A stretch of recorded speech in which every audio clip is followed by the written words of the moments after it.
everyone. Welcome to our panel tonight.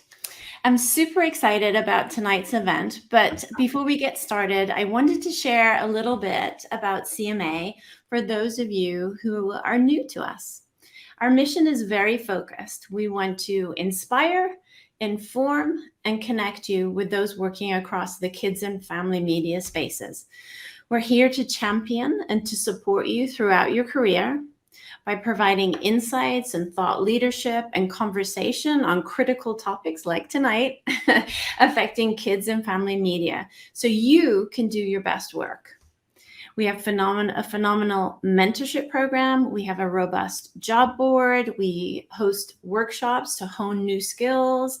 But at the heartbeat of all of that CMA is our incredible community, where you'll meet people that you've admired, those that you want to collaborate with, and then also the ability to build your peer tribe. I always say this, but developing kids media for kids and families is such a privilege. And we at CMA feel honored to support you every step of the way on your career journey. We're a 100% volunteer-run organization. So if you enjoy tonight's programming, please do consider joining the team.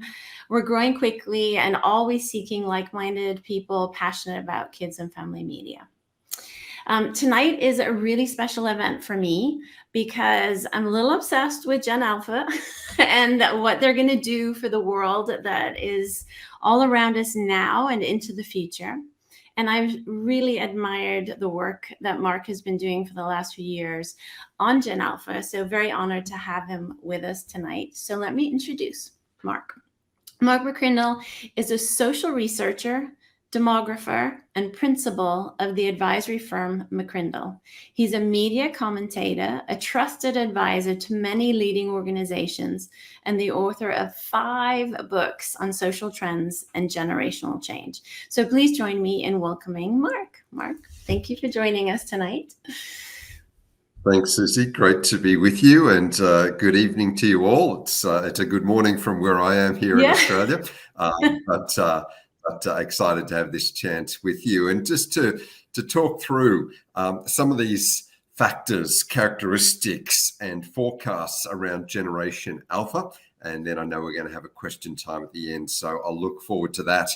But let's do a little bit of a deep dive into understanding Generation Alpha. Now, I have said there that that the date is the 30th of June, which it is here. I know it's the 29th where many of you are tuning in from, so welcome to the future. Welcome to Friday on a Thursday.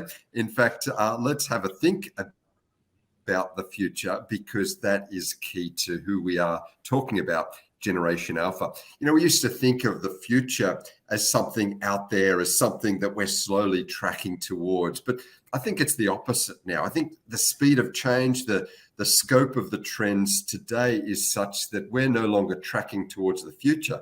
I think the future is coming at us, and it's coming at us at an increasing velocity. It's coming at us from unknown direction. I mean, have a look at just some of these elements of the future that have arrived. And we call these trends disruptors because we're not prepared for them. They disrupt us. They take us oftentimes by surprise. But if we flip out the word the future there and put in an image of Generation Alpha, for them, these are not futuristic issues. These are not trends. These are not elements of change. This is the only world that they have ever known. We bring our 20th century structured thinking as we try to navigate this world of change. But for this 21st century generation, these elements, it's just life as normal. In fact, we observe how different the times are when we look at the emerging words that we're using. I like the Oxford English Dictionary's word of the year each year, and I note that their word of the year for 2022 was the word permacrisis, which tells us about the challenges of these times and the rolling crises that we're facing. But you know, Generation Alpha bring a sense of optimism. They don't have a different scale or benchmark to which to compare these times. These are the only times they've ever known, and they're responding to the times that they face. But I found this one interesting. The word that has seen the most increased usage in the last 12 months and it's the word unprecedented. And maybe you've used that word a lot. It's an era that sees unprecedented use of the word unprecedented. So that tells us everything we need to know about these times. But again, not for Generation Alpha. These are just business as usual. This is the only era that they've known. I like what this person said about it on Twitter. Don't know about you all, but I could really go for some precedented times. That would be nice. But these are the times of change that we have, and responding to them is key. So let's get a sense of understanding these trends. I put a quote in here from this book that I wrote on Generation Alpha, and I said the key characteristic of a leader is foresight. The reason they can lead is they see things not just as they are, but as they will be. And that's what leaders have to do. Leaders can lead others down the road because they've looked further than others have. Leaders have a sense as to where to take the team because they've looked to the horizon and they're prepared for the change. And one of those big areas of trends, of change, of the future, of course, is Generation Alpha. So what is Generation Alpha? Well, it's a generation, and it's a generation that is the youngest generation that fits in this pantheon of generations that we have. The builders generation, we call the veterans or the seniors, the oldest generation. And then baby boomers, of course, that redefined the world in those post-World War II years, record births, but also with that demographic boom came an economic boom and a reshaping of the social landscape. And then we had Generation X following after the baby boomers, coined from that phrase of Douglas Copeland in 1991 in his book by the same name, where he said, we're not like the baby boomers who are redefining things, call us X. And the anti-label became the label, not only labeled Generation X, but then Generation Y and Generation Z as well.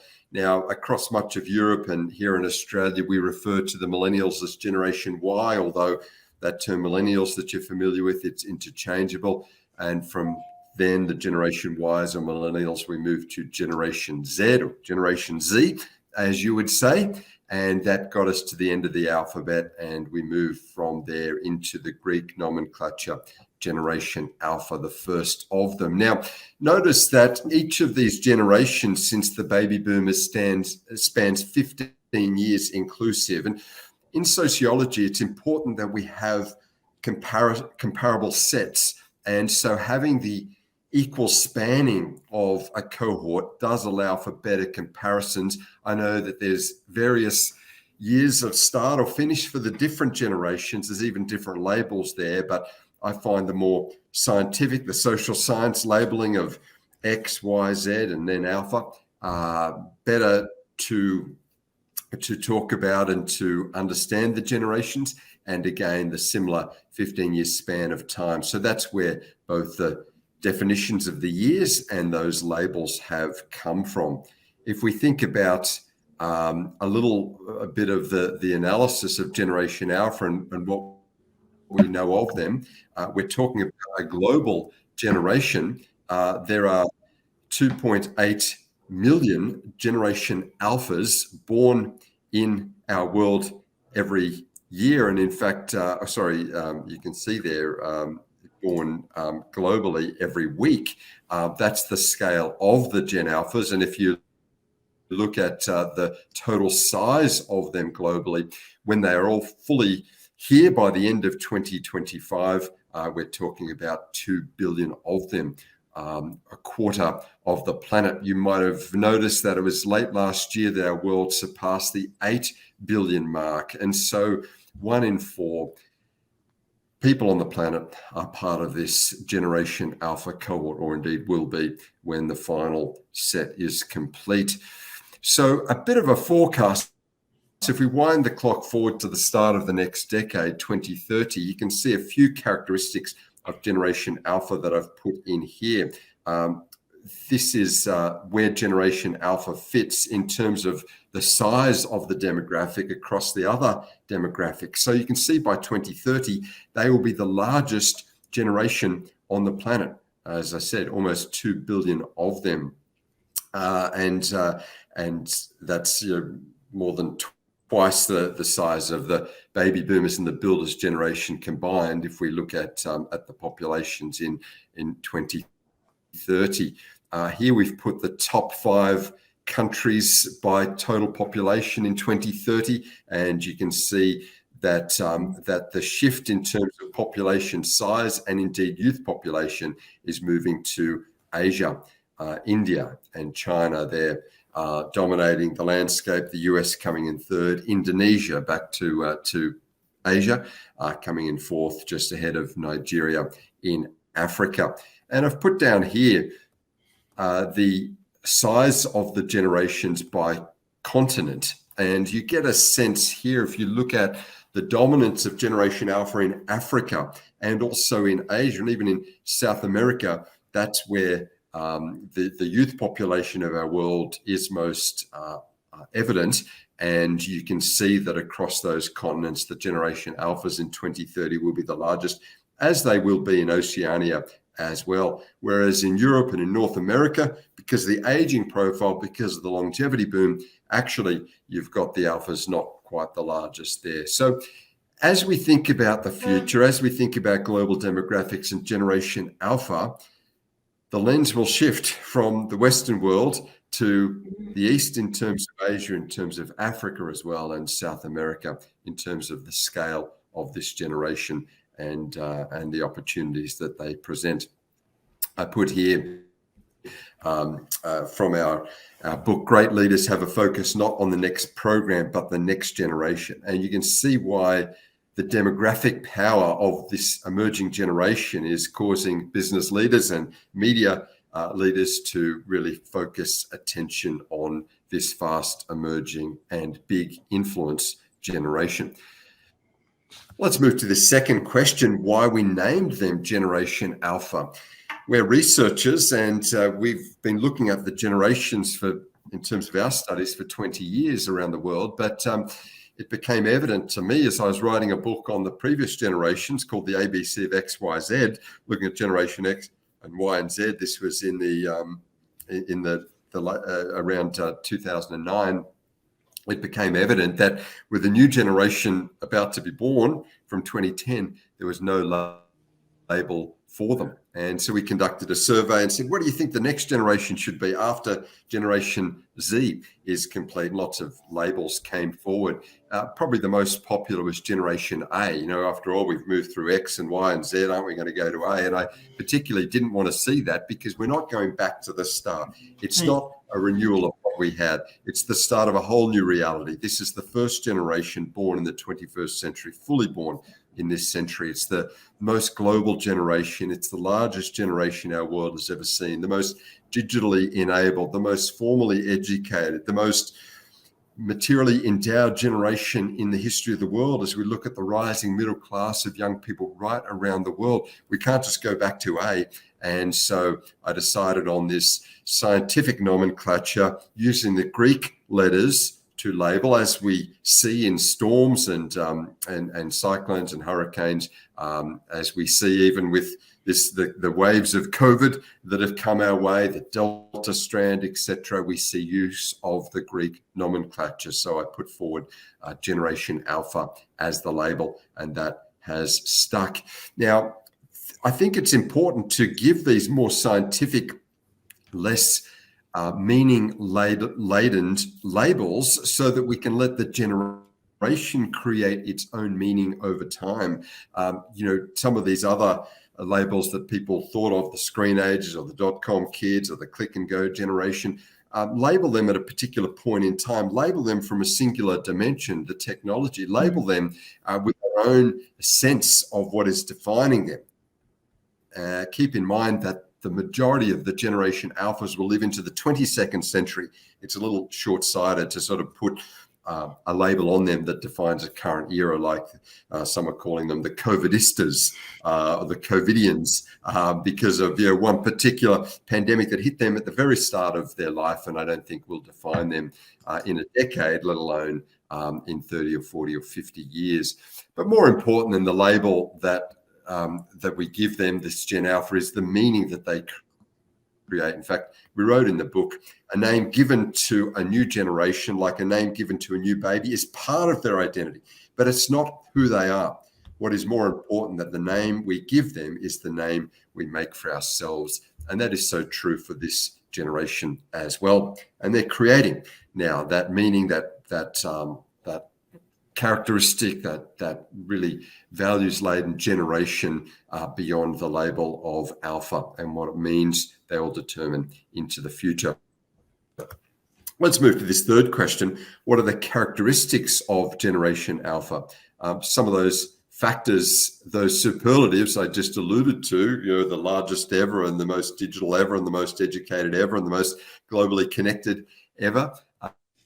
And I put a few more of them up here. They're the first fully digital generation in terms of the times that have shaped them. And they're virtual and social and empowered and aware and diverse and connected and influential as well. They consume content in a visual form. They're mobile in outlook and social in influence. They were born 2010, the first year of Generation Alpha, the year that the iPad was launched. And 2010 was also the year that Instagram was released. And so from their earliest memories, they've only ever known a world of the device, of the digital, of the social platforms, and of these visual formats of content distribution.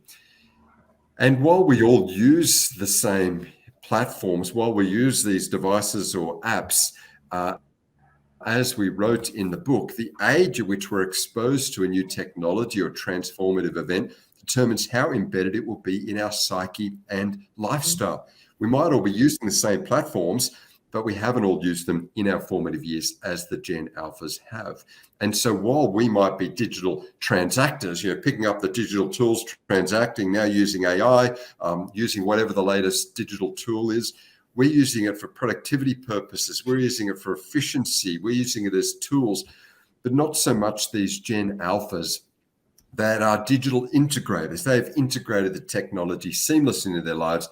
It's part of their lifestyle. It's like the air they breathe. They use it in a different way to we do here. I was seeing a little Gen Alpha here, and the video is not going to play in this particular format, but this youngster with a little magazine in front of her, she was swiping and pinching it and wondering why it's not changing or updating screens. Just the age of the device and that interaction is embedded into the psyche early, just highlighting how we are different.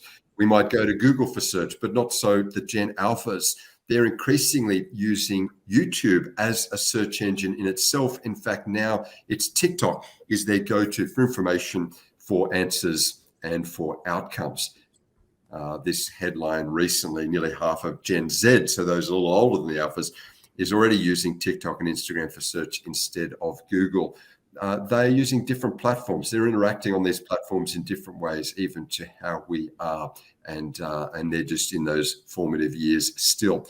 We surveyed students in Australia, and we asked them how often they use the following to teach themselves new skills. And you can see that teachers are still the number one learning means. That's encouraging, but only just because websites fast emerging. You can see that YouTube is on the list there as well, and TikTok as a key learning channel in itself. A generation that are learning in new ways and on new platforms, and using these means of learning even above parents, as you can see in position 4, just ahead of YouTube. So parents just holding out, but we've given ground to TikTok, as you can see, for new skills, new learning, and education. A new generation with new platforms learning in new ways.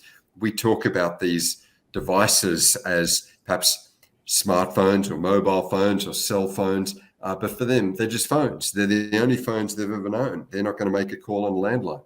We might talk about the speakers of our world as smart speakers because they interact. But for them, they're just speakers. Every technology they have, they can interact with seamlessly. They use chatbots. They interact with the digital. The Spotify playlist is automated and generated through algorithms for them. And so AI is not new. It's what they've had from their youngest years. Now, talking to technology and having technology speak back might create fears and worries for the older generations as to privacy concerns, but not so this generation. I saw someone share this one. My husband asked me why I spoke so softly in the house. I said I was afraid Mark Zuckerberg was listening. He laughed and I laughed and Alexa laughed and Siri laughed. So I created a little concern there.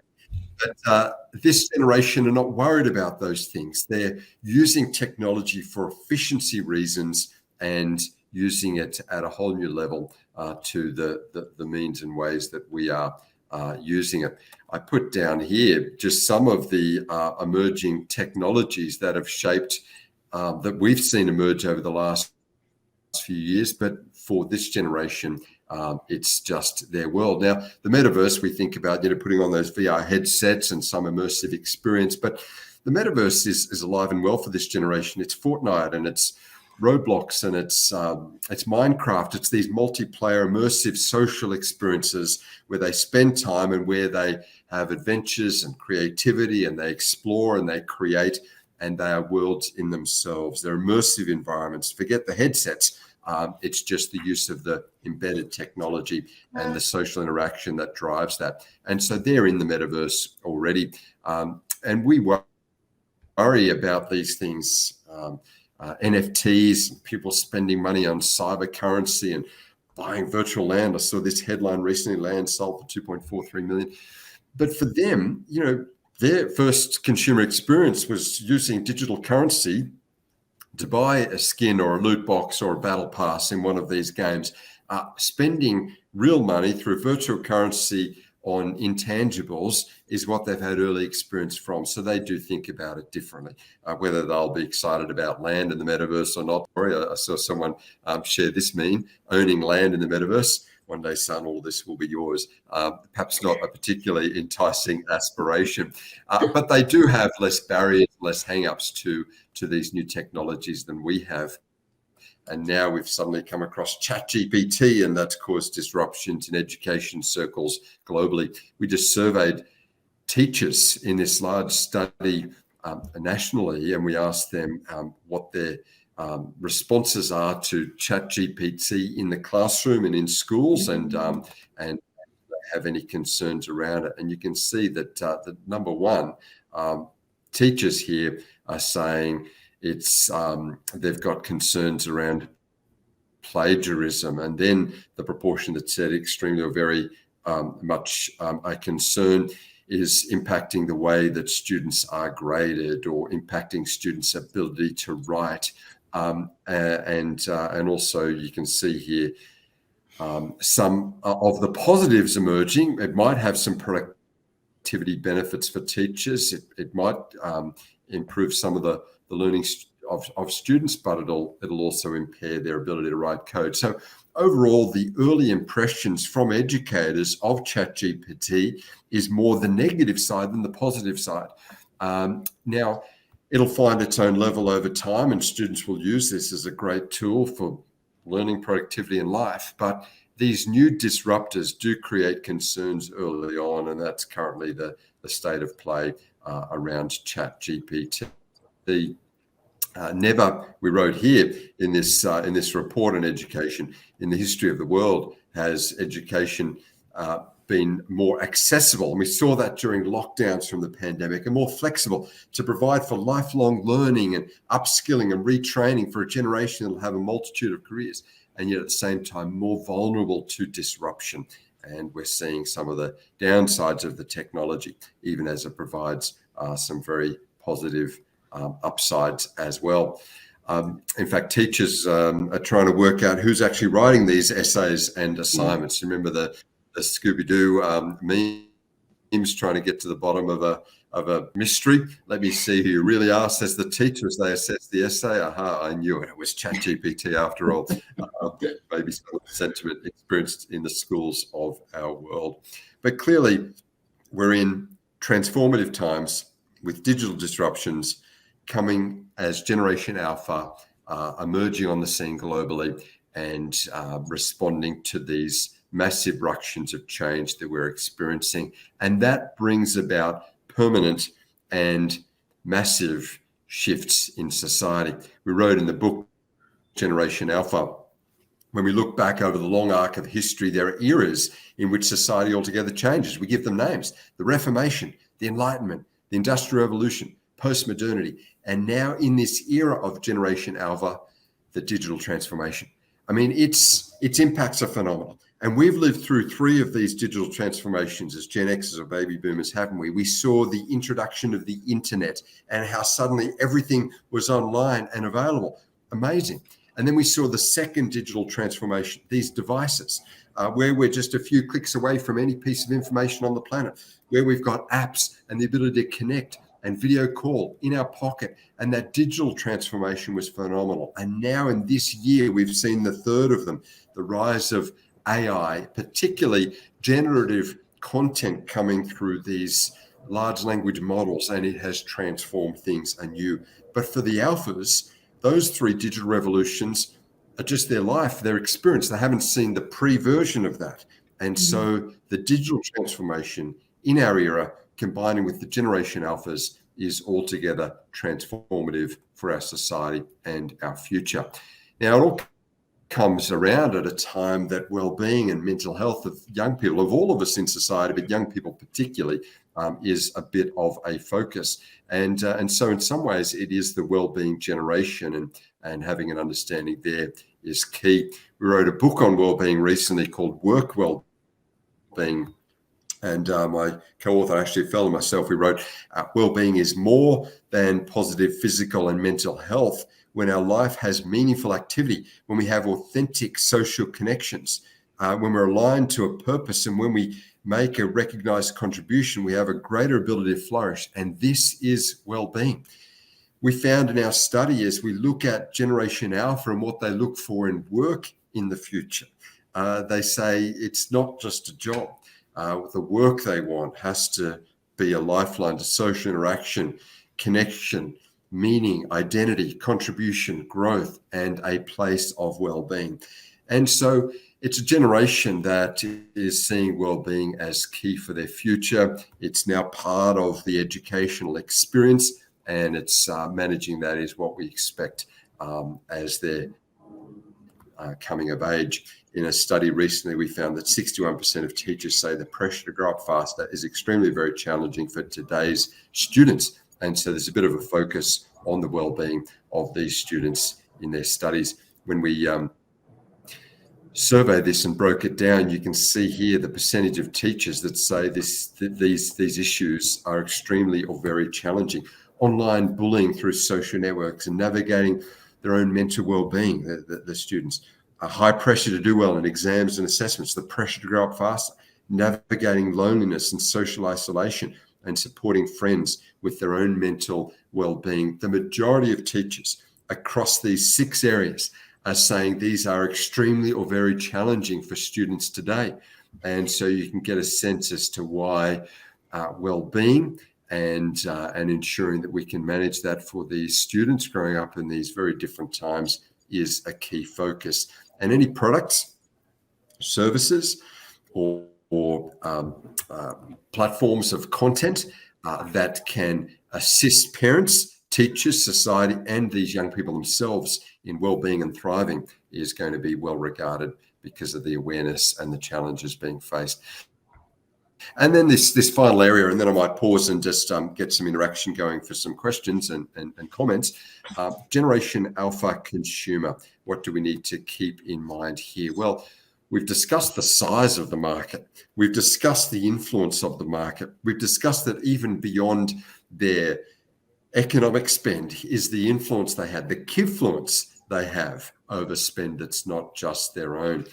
We wrote in the book on Generation Alpha, it is self-evident that every brand, product, or company is just one generation away from irrelevancy. Yet such is the demographic size and economic influence of Generation Alpha. Any organization that fails to understand and engage with this generation will edge towards extinction. They're global, they're influential, and they have connection and spend beyond their years. As you know, in the entertainment and audience space, getting the young people on board will bring the parents, will bring the older cohort. It's this particularly influential age group that drives the popular culture, that drives the entertainment culture, that is on the cutting edge of the apps, of social media, and of influence. And so understanding the Generation Alpha audience is key. We put down here just a few shifts to the future, just to keep in mind. It used to be from a customer experience that it was about a customized experience, and then maybe personalized to the individual, but predictive algorithms and analytics and audience is going to be key for the future. From a marketing perspective, it was about peer influence and then these key influencers, but AI is doing a lot of marketing and determining what is going to be key for those individual consumers for the future. From an education space, we've said the shift here from equipping people with information or education to make them employable to make them adaptable so they can move across multiple careers to into the future, make them entrepreneurial, or ensure that they can not just get a job but create their own job in this entrepreneurial future. Work style. It used to be a focus on people having the ability to be participative and add value in the jobs, and then collaborative. And now we're saying to be co-creators, to be not just entrepreneurs, but intrapreneurs, an entrepreneur within an organization. We're seeing companies get flatter in structure, ensure that those new team members have the ability to lead and shape things. We're not just in a hierarchical leadership model anymore, where it's about command and control leadership and people doing what they're dutifully asked to do, but rather flat structures where people are empowered to get outcomes and to be entrepreneurial even within their own area. And technology, touchscreen was a big thing, and then to voice recognition and increasingly gesture control. And so the technologies, the leadership styles, the expectations of education and the products are all shifting as each generation with new technology comes to the fore. We wrote here, generations do not change over time to look identical to how their parents looked at the same age. Rather, a generation is a product of the current age, their times, and importantly, the formative technologies and social markers that uniquely shaped them. One question people have as we think about Generation Alpha is how much is life stage? How much is them just being kids? And we were kids, so we were a bit like them, weren't we? And as they mature, won't some of those expectations, attitudes, or approaches change? Well, of course, much of who we are is determined by life stage, and a child is different to a 20-something, is different to a 60-something. I mean, that's obvious. But it's more than that, because a generation is, yes, it's age. And so that changes with our cohort as we move through the life stages, but it's also the experiences, the formative expectations, the fingerprints that society left on them in those formative years, the age at which we're living through these particular times. We've all been children, but we haven't all been children in the 21st century. And that does lead to some difference as well. So we can't expect them to grow to become like we are at our age or at different life stages, but we can expect them to have changes as they move through the life stages, but they're not going to end up looking particularly like every previous generation did, because the times are different. I mean, this focus on ESG, environment, social, and governance, the triple bottom line, profit, planet, and people, is a mantra, a mindset, and an approach that Generation Alpha have made their own. We studied parents of Generation Alphas and found that 80% of parents have had their actions or consumption decisions influenced to be more environmentally aware by their Generation Alpha children. These youngsters are driving outcomes even that are parental purchasing decisions because of their environmental concern. In a cost of living crisis that we're facing globally at the moment with uncertain economic times, we focus on price and we think that's what people care about. But actually, when we have looked at Generation Alpha and their consumer influences, the same price matters, but so does sustainability and a circular economy, the environmental impact, and even supporting small business and local business and startups and convenience of the purchase as well. It's a generation of consumers that are hands-on. They want participation. They don't just want us to develop it for them and then push it on them. They want to participate and help shape it. They want transparency, personalization, relevance, and immediacy. They're time poor, their time frames have shifted, and they want that product designed for them, with them, and with their influence and communicated through them. If we think about Maslow's hierarchy of human needs and apply that to a consumer mindset, the survival and security aspects, the basic sort of, can I afford it? What about the warranty? What if it breaks? The basic consumer rights. But we've got a generation now that have moved up that hierarchy. All of the basics on price and warranty and that it'll do what it says it does is a given. It's the higher aspiration elements about the ethics, the values, the brand benefits. How does it make me feel? How does it help me in my social standing?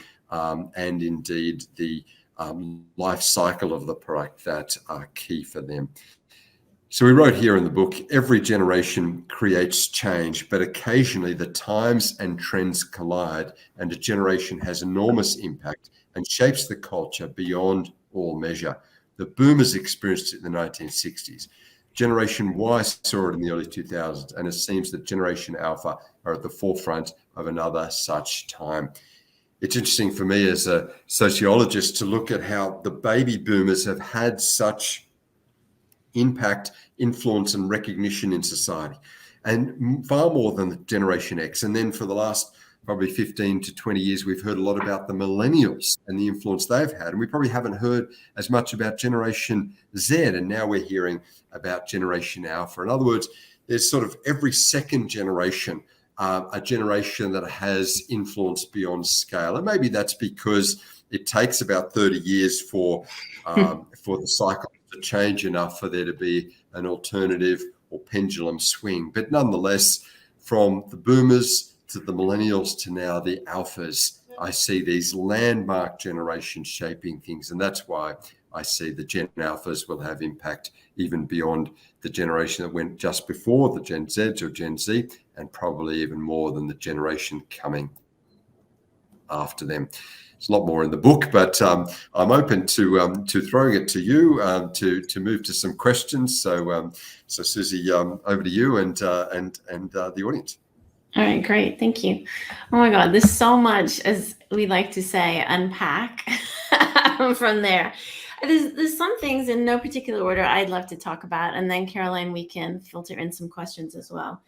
One of the things that I find most compelling about this generation is their access to information, which seems to be accelerating their knowledge of the world, and how that's just going to change so much for them in their life, and the impact that they would then have on society because of that additional knowledge.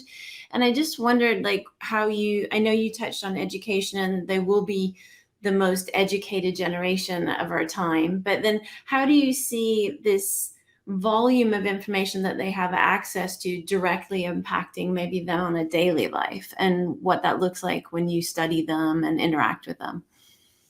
Yeah, thanks, Susie. Well, the speed at which they get across issues, particularly social issues, is phenomenal. So, normally for something to become mainstream, for a new value or expectation to shape a society or a generation, it takes some time. But for this generation, such is their connection with their own peer group through the digital channels and their sense of activism and wanting to be on the cutting edge of it, it ripples through this generation very quickly. So the speed of change for them is pretty phenomenal. Therefore, the global connections they have, the awareness they have of issues right around the world impacting them and their cohort is pretty phenomenal. But that does mean that there's just a massive information. Yes, they're quick to access it. They're a few clicks away from any piece of information on the planet, and they do tend to have an awareness lens that exceeds that of the generations that went before. But their knowledge is not built in a scaffold framework. In other words, they'll be aware of some quite obscure things that we didn't know. They're across changes or shifts before their parents or sometimes their teachers. But at the same time, that knowledge is not built on a foundation of knowledge. So traditionally, education was about building the foundations and then moving up from there. That's how the knowledge of numeracy and literacy and science and history, worked. This generation are plugging in or gaining information from random areas. It's almost like a just-in-time learning. And so that piece of information that might be solid learning and really well understood is not so much connected within a holistic framework or worldview. And so that's why there are some gaps that are evident in their learning, even at the same time, while there's incredible knowledge beyond what even adults in their world has. So that's just how learning has changed for this generation. In some ways, it could be argued that actually they don't need that same scaffolded learning, because just-in-time learning is really going to define their career. The Future of Jobs report says 65% of students entering primary school today will end up working in jobs that don't yet exist. So they're going to be working in jobs that aren't around yet, in industries that haven't yet emerged. And so there's no point in equipping them for that knowledge for that career, because you can't, it's not yet around. The ability, therefore, to get information, process it quickly and apply it is going to be key, and they're great with that skill. I still think, though, that getting that learning in a scaffolded or in a coherency, in a you might say a foundational sense is going to be important for them. And so plugging some of those gaps is a focus that we're going to need for their future. Well, and I think it's also, what we both experience, which is the learning blocks to have applied learning on, that they will have to figure out along the way and find the best match of all of those. Piggybacking on that, and one thing that I experienced as a parent, I think that this availability and access to all this information is also changing parenting. And I was just wondering if you could speak a little bit just how people are having to parent Gen Alpha differently because of their access, because of their digital knowledge and acceptance of all digital tools. I just think that's sort of reshaping that parameter of their life as well. Yeah, it sure is. And that was one of the key focuses of this book that we wrote on Generation Alpha, Understanding Our Children, Helping Them Thrive. It had a big focus on helping parents understand their children and parent in this 21st century era, because we were parented in a different way, where authority was far more accepted, when the channels of learning really came through the parents, and parents were in control of that. And even in the early days of the internet, parents could still turn off the modem, and they had a little bit of control as to what was coming in the house. There was still that landline phone. If someone was calling for the child, there was some vetting process. That's, of course, not the case today. And the children can't even really be helped in a lot of subject areas by their parents, because it's on digital platforms that the parents can't connect with. Some of the learning has changed, and the parents really are out of their depth. And so it's creating a bit of a gap there and a challenge for parents. So I would say certainly as parents, we've had to adapt to that. And I don't think we can rely just on that authoritarian structure that used to dominate society. I don't think we can rely on parents being the sole knowledge base, because our kids are more experienced to have knowledge in some of these digital channels than we had. But nor does that mean that we just sort of quit parenting in any traditional sense and just sort of try to, I guess, shape a few boundaries and hope that our children go well. I think that parents have that responsibility, they have that role, and they have that duty of care for a reason. They have to exercise that well. Just because the kids are more digitally literate than we are doesn't mean that we don't have knowledge of life and the need to provide some frameworks and boundaries and some character formation for our children. We need to step up there and not sort of outsource all of that to technology or to other professionals in their life. We're in an era where mental health is a key issue, as we said, but But we ought not just rely on what society really has done, which is medicalized everything, and you need professionals who are equipped in these areas to really help children through mental health challenges. That's not the case. Parents know their children better than anyone else. Parents have experience in life and therefore can help their children through, whether it be mental health challenges, whether it be their education, whether it be their formation of life and the future. So I'm a strong advocate, and we wrote much about it, giving some tips for parents in the book on saying parents need to parent. Yes, in a different way to how we were parented, but let's not step away from that role. Hopefully do it in a way that does have a little bit more of the to and fro with the children, that is a little bit more, I guess, participative with children having more of a say than we saw in the past. But certainly still parents bringing to that role their wisdom, their gut instinct, their knowledge of the child, and their best outcomes. They have the best outcomes of their child in view more than any other person on the planet, and so they need to exercise that well and yet in a relevant way for this era. So that's what we wrote about in the book, and hopefully some of that's helpful. Yeah, no, I definitely agree. Like, having a child that is more knowledgeable creates for greater, actually more meaningful debate on topics that are going on in her life and what she's thinking about those topics. Even I think it's actually made us closer in some ways because she has more knowledge and she can enter into like a higher level of conversation. So I definitely think that's great. You did share that this generation is going to be, or is already, or will be at least by 2025, even more so, one of the most diverse generations. We have one question that's globally, this group looks more diverse. Can you speak about how Gen Alpha will look by racial, ethnic groups in the US and North America? And that's from Sandy Wax. Yes, well, I discussed there some of that data analytics, the global population modeling of the diversity, globally, and the rise of young people, particularly in Africa, relative to the rest of the world, and as I said, in Asia and then in South America as well. Just a quick comment on that. The UN population data came out late last year, as I said, when we hit 8 billion people. And what's remarkable is that we've hit peak children in the world, if you like. The birth rates globally have been dropping, but the population base and the birth numbers have hit a peak.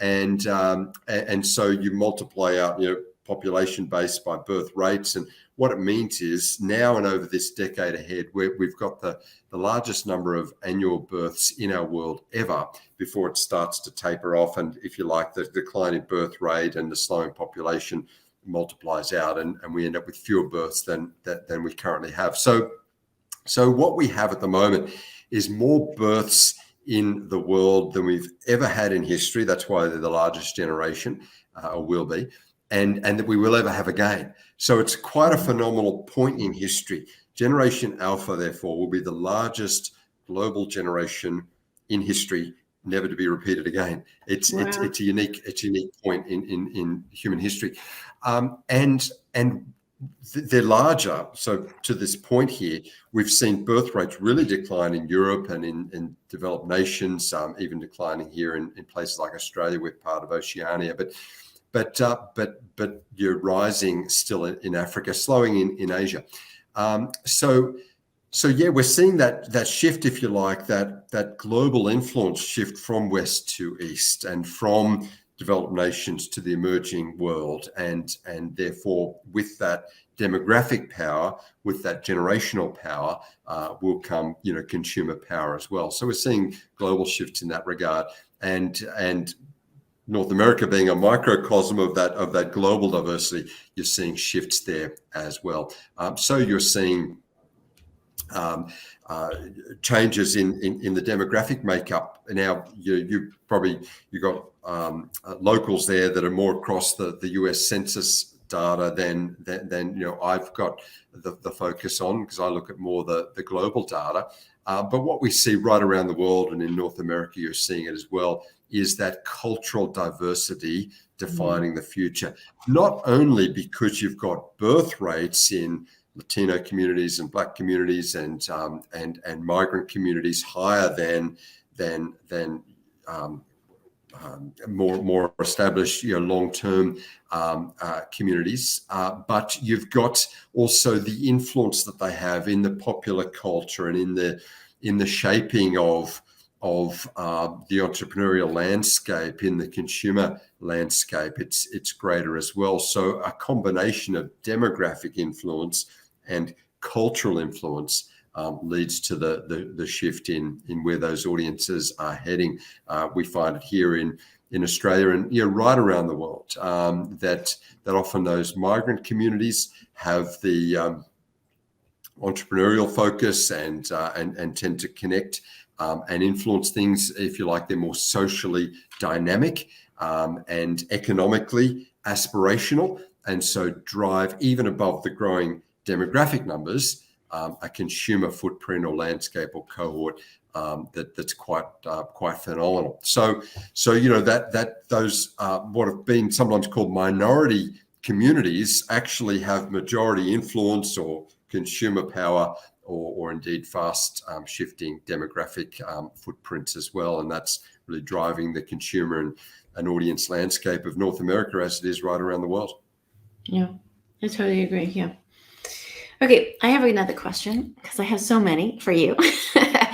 Since you've been sort of researching, monitoring, connecting with them to talk about who they are and how they're defining themselves, what are some of the biggest shifts that you've seen in them since they began? And one of the ones that I most recently read about was that they are leaning more towards audiobooks versus actually reading. And don't know if you agree with that one, but then that brings up other questions to me in terms of, just general skills if you're listening more than you're actually reading, and the impacts of those things.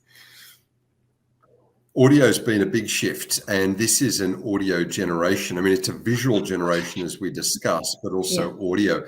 In other words, they're multitasking, whether it be multi-screening, as you see with the screen consumption, or multitasking with the audio consumption. A phenomenon to me is how they're listening to audio, whether it be an audio message from a friend or a video or whatever it may be, at 1.5 speed or 1.8 speed. So they're just consuming content, but they're time shifting that, which is quite interesting. Keep in mind, whenever you get a trend one way, you will get a counter trend. And so take this visual generation, take this digital generation. They are also getting bored of some of those digital platforms more quickly and moving to, if you like, a pushback from that, indeed an analog, if you like. For example, they're using technology to control technology, using the screens to monitor screen usage so that they can have a little bit of balance in their life and put the do not disturbs on, or step away from screen for some nature care as they head outdoors or do other things. Partly this is being reinforced by parents and educators. Partly they're recognizing their use of screens in themselves and saying, you know what, after a session on social media, I actually don't feel better about myself. I don't feel more refreshed. I actually don't feel good at all. So therefore I'm going to manage that and use technology to control the technology so that I can have a better outcome. So let's not think that this digital generation that's a visual cohort of consumers are just going to consume more and more of that. What they are starting to do is manage their own well-being and choose content that is going to serve them, or dial down the technology use in a way that's going to bring better outcomes. So there's some of the shifts that I've seen. Even starting to manage some of that social media so that they're getting more positive experiences, choosing some social media platforms that aren't just the mainstream ones, that allow them to connect more authentically with others, and sometimes even in subgroups or their own geographical communities that'll enhance that, rather than just the mass social media scroll that's defined the last decade. Yeah, no, the other thing that I saw is, I think especially COVID factored into this as well, but the desire for this generation to, literally put down the device and go for those human connections, because they were starved of them for such a great, for 2 years of their early life, and that they're actually actively seeking that as well. So that's another thing that I saw too, which makes sense.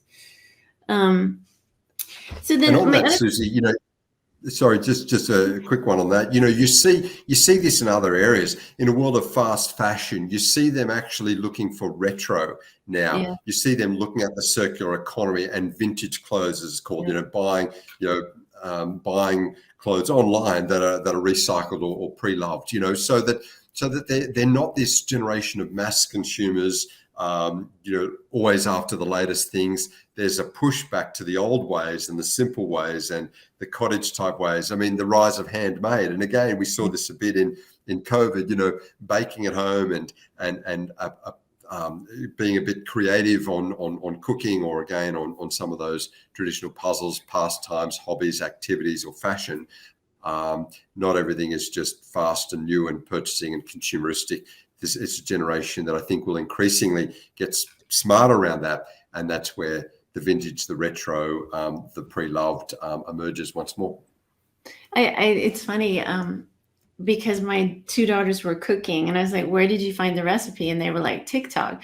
But they're in the kitchen together cooking, but they found the recipe on TikTok. So Yeah, that's however right. it works out, they're still having Yeah. quality time together. But I do think TikTok has done that, right? Like from crafting to Mm. cooking to all the different things. So as much as parents were a little skittish on everything in terms of the algorithm of TikTok that hopefully will get fixed, but in terms of what topics and how it's engaged our kids in things that we probably would not have thought that they would engage in, I think it's really good from that point of view.